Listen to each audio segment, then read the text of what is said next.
All right. Welcome to the Buddy Show. We are prime time and coast to coast, and we are once again border to border. We're going to be border to border even further away in a week or so. I'm leaving for Mexico City a week from today. As you might have mentioned, I'm going to spend one night there and then fly ultimately to Saigon, Ho Chi Minh City. And I'm not going to stay there nearly as long as I had planned initially. My friend Jason left and moved or went, or I don't know, back to Cebu in the Philippines. So I won't really know anyone there. Not that that's ever been an issue for me in up and moving to a different country. That's been mostly the case. I'm once again having a cheap Mexican beer, ice cold. Um, and from there, I'm probably going to stay maybe a week or two in Saigon and then go right over to Bangkok, Thailand, where I'm going to get a retirement visa and then move to Chiang Mai up in the northern part of Thailand. I intend to stay there a year anyway. I was going to call this, and probably still will, Writing the World. So part of that Writing the World is me being a writer and then traveling all over the world. Um, I've been a writer a long time. I've written a lot of crap. Um, you have to, I guess, as a writer, to write a bunch of crap before you can write well. I think I write well. I think I write well. It's been said to me that I write well. I've recently given what was going to be my freebie, uh, sort of a prequel to my urban fantasy series about Nick Corvus, who's a mage and a former private eye, and gave it to a bunch of my friends, including a bunch of my classmates. It's set in my hometown, and so they all loved it, thankfully, and really loved the local references. And I also sent it to a good friend of mine, a very successful author, and she has told me all along that I write well, and that's really gratifying to hear. Um, and and so we had a brief conversation about genre, and as I said, this is urban fantasy, and it could be a limited genre compared to straight mystery. I don't know exactly how to write mysteries. Even the urban fantasy was more character driven story than a great deal of magic or anything like that.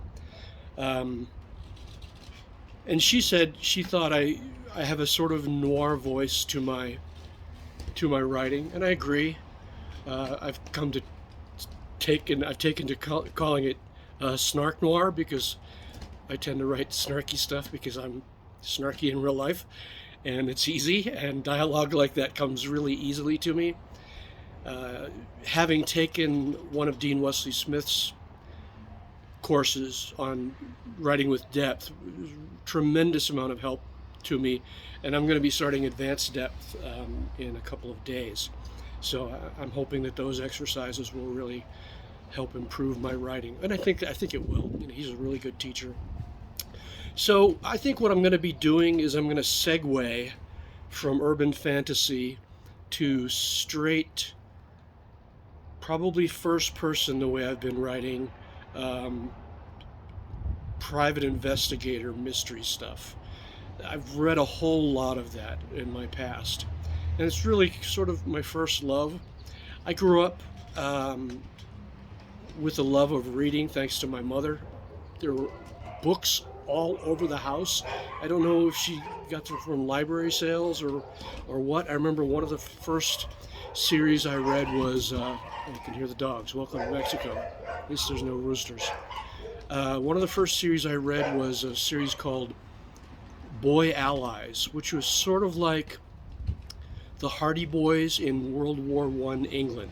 So I didn't know any of the references, Sudetenland or any of these areas that don't really seem to exist anymore about World War One, and devoured all of those. I remember one book that was in our small little bookcase upstairs was called Terran Wanderer, which I think is by Lloyd Alexander, if I remember correctly. I mean, this was literally 50 years ago. And just my mother was always reading. My middle sister also developed a love for reading and read everything. I remember spending one summer of high school, early high school, reading the Lord of the Rings trilogy. You know, big leather hardbound books, beautiful books. And I started reading, and I couldn't stop reading. It was such a compelling story. So fantasy has always been there for me. I also was reading Dashiell Hammett and Raymond Chandler, Nero Wolfe, so a bunch of the old time mystery writers. I never read much Agatha Christie or the cozy stuff. I like the hard edge, the hard bitten noirish stuff. Another guy who was really influencing my writing was a country and western singer named Kinky Friedman, who penned such classics as Asshole from El Paso and Get Your Biscuits in the Oven and Your Buns in the Bed, and They Don't Make Jews Like Jesus No More. And so then he started putting his hand to writing mysteries. And he had lived in I think the East Village at the time. And so he's talking about all of his friends. I think he even might have, if I remember correctly, killed off Willie Nelson in one of the books. It was very, very entertaining. And it's through him, actually, that I started buying espresso machines, because his espresso machine was always on. And being the frugal sort that I am, I always bought those espresso machines, as you will read in one of my books, can't remember which one, at thrift stores. So people get espresso machines for their birthday or weddings, and most people don't use espresso machines and drink espresso, and I did. I learned to love it. So I'd buy espresso machines for $6 or $7. Became a hallmark of cheapness between me and my daughter. So that sort of genre, the private investigator, hard-bitten noir, combined with Kinky's snarkiness, led me to Robert B. Parker, a great writer, very spare. I like his stuff a lot. I've read almost all of the Spencer novels, and in fact, I've even started reading some of the ones that his estate commissioned after his death.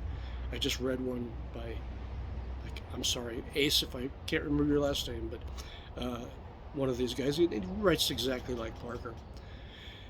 And I recently am trying to dig into his Jesse Stone series, which is a little bit different character.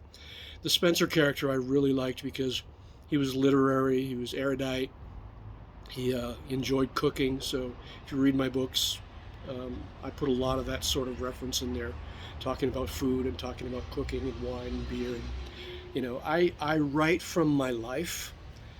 My first two books, particularly of the Nick Corvus story, had a whole lot of my past in it. Write what you know is what they say. And so for me to be able to mine my past and I think write well about it was very gratifying. Now my pen name for the urban fantasy series was John Gamble, and I'll tell you why in a second.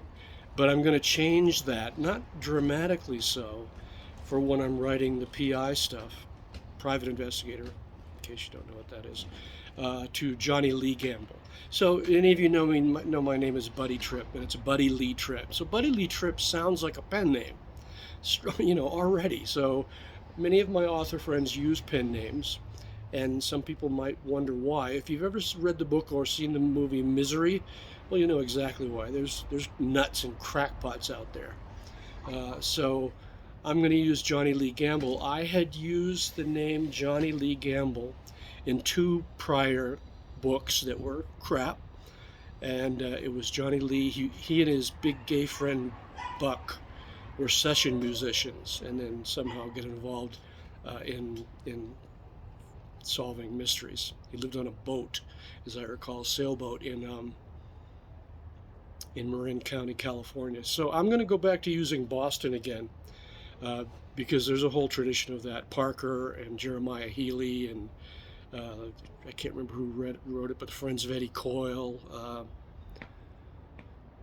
I can't remember the other guy's name. Mystic River, that guy. Dennis Lehane. So there's a history of Boston crime novelists, and I'm going to join that. So you'll see that my pen name will be Johnny Lee Gamble, and that Johnny Lee Gamble will write the mystery noir stuff. And if I ever go back to urban fantasy, John Gamble will write that. Once I release the first 2 books, who knows? Maybe it'll be a runaway bestseller, and I'll have to. So that's about it. I just wanted to, give you all an update. I don't know when the next one I'm gonna do is. Maybe before I leave, but certainly when I get to Mexico City, I'll try to put up another one just to let you know the update and Rider on the road and that sort of stuff. All right. See you later.